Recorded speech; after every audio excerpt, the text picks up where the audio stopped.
Hello बच्चों, क्या हाल चाल, कैसे हो? आशा करते हैं कि आप सभी अच्छे होंगे। द विद्याकुलम एकेडमी के यूट्यूब प्लेटफॉर्म पर आपका स्वागत है।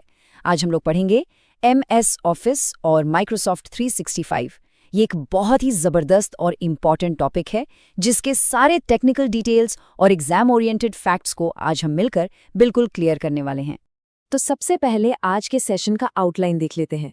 शुरुआत करेंगे इंट्रोडक्शन टू MS ऑफिस से, उसके बाद जर्नी टू माइक्रोसॉफ्ट 365, फिर आएंगे कोर एप्लीकेशंस पर, चौथे नंबर पर फीचर्स एंड फैमिली, और आखिर में हम बात करेंगे द लिब्रे ऑफिस ऑल्टरनेटिव की।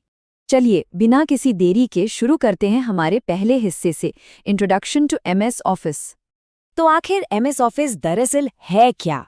देखिए, माइक्रोसॉफ्ट ने इसे एक प्रोडक्टिविटी स्वीट के रूप में बनाया था। शुरुआत में ना ये एक ट्रेडिशनल और लोकलाइज्ड डेस्कटॉप एप्लीकेशन हुआ करता था। मतलब बस अपने कंप्यूटर पर इंस्टॉल करो, डॉक्यूमेंट्स बनाओ और डेटा एक ही जगह मैनेज करो। बेसिकली किसी भी ऑफिस के रोजमर्रा के काम को आसान बनाने के लिए जो भी एसेंशियल एप्लीकेशंस चाहिए होते हैं, ये उन सब का एक बंडल था। अब आगे बढ़ते हैं हमारे अगले टॉपिक पर, जर्नी टू माइक्रोसॉफ्ट 365। अब इन डेट्स को ना बहुत ध्यान से सुनिएगा, क्योंकि एग्जाम्स में ये सीधे सीधे पूछ ली जाती हैं। सबसे पहले अक्टूबर 2010 में इसके नए क्लाउड बेस्ड वर्जन की घोषणा की गई थी। फिर कुछ ही महीनों बाद ठीक 28 जून 2011 को इसे फॉर्मली ऑफिस 365 के नाम से लॉन्च कर दिया गया। और सबसे बड़ा गेम चेंजर आया 21 अप्रैल 2020 को। इस दिन एक बहुत बड़ी रीब्रांडिंग हुई और इसका नया नाम रखा गया माइक्रोसॉफ्ट 365। तो अक्टूबर 2010, जून 2011 और अप्रैल 2020, ये तीनों डेट्स बिल्कुल याद रखनी है। इस प्योर एवोल्यूशन को हम एक बहुत ही सिंपल फॉर्मूला से समझ सकते हैं। MS ऑफिस का सीधा सा मतलब था एक ऑफलाइन प्रोडक्टिविटी स्वीट। वहीं दूसरी तरफ माइक्रोसॉफ्ट 365 का फॉर्मूला बिल्कुल अलग है। ये है cloud plus office apps plus collaboration tools. सोचकर देखिए, जो पहले सिर्फ एक सिंपल ऑफलाइन सॉफ्टवेयर स्वीट हुआ करता था, वो अब एक massive real time cloud based collaboration power house बन चुका है।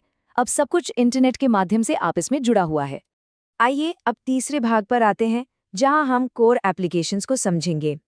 इन 4 क्लासिक डेस्कटॉप एप्लीकेशंस को उनके मुख्य काम के साथ जोड़ना बहुत ही आसान है। MS वर्ड, इसका प्राइमरी फंक्शन है वर्ड प्रोसेसिंग, यानी डॉक्यूमेंट्स लिखना और एडिट करना। MS एक्सेल का काम स्प्रेडशीट मैनेज करना है, जहां टेबल्स बनते हैं और डेटा एनालिसिस होता है। MS पावरपॉइंट ऑब्वियसली प्रेजेंटेशन बनाने के लिए इस्तेमाल होता है। और MS एक्सेस ये डेटाबेस मैनेजमेंट के काम आता है। ये डायरेक्ट मैच द फॉलोइंग वाले क्वेश्चंस में पूछे जाते हैं, तो ध्यान रखिएगा। अब डेस्कटॉप ऐप्स के मुकाबले इन मॉडर्न क्लाउड टूल्स के फंक्शंस थोड़े अलग हैं। वन ड्राइव को ही ले लीजिए। इसका उपयोग क्लाउड स्टोरेज के लिए होता है, ताकि आपकी फाइल्स हमेशा इंटरनेट पर सेफ रहें। शेयर पॉइंट का काम है फाइल्स शेयरिंग और मैनेजमेंट, जिससे पूरी टीम एक साथ फाइल्स पर काम कर सके। वन नोट एक तरह से आपकी डिजिटल डायरी है, डिजिटल नोट्स के लिए। और माइक्रोसॉफ्ट टीम्स आज के समय में ये ऑनलाइन मीटिंग और कोलैबोरेशन का सबसे बड़ा टूल बन गया है। दरअसल यही वो टूल्स हैं जो वर्क फ्रॉम एनीवेयर, यानी कहीं से भी काम करने की आज़ादी देते हैं। अब मूव करते हैं चौथे भाग की तरफ, फीचर्स एंड फैमिली। तो माइक्रोसॉफ्ट 365 की असली ताकत क्या है? सबसे बड़ी बात, ये एक क्लाउड बेस्ड सर्विस है। इसका मतलब है एनी टाइम एक्सेस, कभी भी कहीं से भी अपना काम एक्सेस कीजिए। दूसरा सबसे अमेजिंग फीचर है वर्ड, एक्सेल और पावरपॉइंट में रियल टाइम कोलैबोरेशन। मतलब एक ही समय में कई लोग एक डॉक्यूमेंट पर टाइप कर सकते हैं। इसका क्रॉस प्लेटफॉर्म सपोर्ट इसे विंडोज़, मैक, iOS और एंड्रॉयड सभी पर सीमलेसली चलाता है। और हाँ, ऑटोमेटिक अपडेट्स की वजह से आपको हमेशा नए फीचर्स मिल जाते हैं, बिना मैन्युअली कुछ किए। है ना कमाल की बात? अब जरा इस नंबर पर फोकस कीजिए, 6 TB। ये एग्जाम के नज़रिए से एक बहुत ही क्रूशियल फैक्ट है। अगर माइक्रोसॉफ्ट 365 फैमिली प्लान यूज़ किया जा रहा है, तो उसमें कुल 6 TB तक का क्लाउड स्टोरेज मिलता है। और मज़ेदार बात यह है कि इसे 6 लोगों के बीच डिवाइड किया जा सकता है, यानी हर एक इंडिविजुअल यूज़र को एग्जैक्टली 1 TB डेटा स्टोरेज मिलती है। एक और की मैट्रिक है नंबर 5। इसका सीधा सा मतलब ये है कि फैमिली प्लान का हर एक यूज़र एक ही वक्त पर 5 अलग-अलग डिवाइसेस पर ऐप्स इंस्टॉल करके यूज़ कर सकता है। सोचिए, एक लैपटॉप हो गया, एक मैक, एक मोबाइल फ़ोन, एक टैबलेट और एक डेस्कटॉप कंप्यूटर।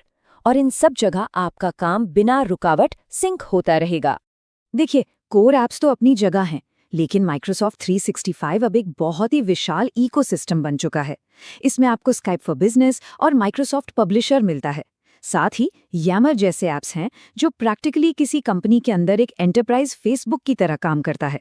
डेटा इंटेलिजेंस और एनालिटिक्स के लिए पावर BI है, किसी टास्क को ऑटोमेट करना हो तो पावर ऑटोमेट, और यहाँ तक कि रैंसमवेयर जैसे साइबर खतरों से बचाने के लिए इसमें Microsoft Defender सिक्योरिटी भी शामिल है। मतलब पूरा का पूरा पैकेज। चलिए अब आते हैं हमारे 5वें और आखिरी भाग पर, द LibreOffice ऑल्टरनेटिव। अगर किसी को फ्री सॉफ्टवेयर चाहिए तो LibreOffice सबसे बेस्ट है। इसे द डॉक्यूमेंट फाउंडेशन, जिसे हम शॉर्ट में TDF कहते हैं, उन्होंने डेवलप किया था। ये पूरी तरह से free and open source software है, मतलब इसके लिए कोई चार्ज नहीं लगता। इसका पहला रिलीज 25 जनवरी 2011 को हुआ था और इसे बेसिकली C++, XML और जावा लैंग्वेजेस में लिखा गया है। नोट टेकर्स के लिए एक tip, exam point of view से TDF और इसकी रिलीज डेट जरूर मार्क करके रखना। LibreOffice के अपने खुद के टूल्स हैं और इन्हें याद रखने का सबसे आसान शॉर्टकट बताऊं? इन्हें बस Microsoft Office के पैरेलल्स रखकर देख लीजिए। यहाँ राइटर का काम वर्ड प्रोसेसिंग है, ठीक MS वर्ड की तरह। कैल्क का मतलब स्प्रेडशीट्स हैं, जैसे आपका एक्सेल। इम्प्रेस का यूज प्रेजेंटेशन के लिए होता है, पावरपॉइंट की तरह। इसके अलावा वेक्टर ग्राफिक्स के लिए इनके पास ड्रॉ है, डेटाबेस के लिए बेस और फॉर्मूला एडिटिंग के लिए मैथ का उपयोग किया जाता है। इन पैरेलल्स को समझ लेंगे ना तो सब तुरंत याद हो जाएगा। अभी तक हमने जितनी भी डेंस इन्फॉर्मेशन और अलग अलग मॉड्यूल्स डिस्कस किए हैं, वो सब इस single visually rich study guide map में एक साथ समराइज कर दिए गए हैं। हमने हिस्टोरिकल टाइमलाइन देखी, कोर ऐप्स के बीच का डिफरेंस समझा, Microsoft 365 के क्लाउड बेस्ड फीचर्स और फैमिली इकोसिस्टम का डीप डाइव लिया, और फाइनली LibreOffice के फ्री ऑल्टरनेटिव को भी मैप किया।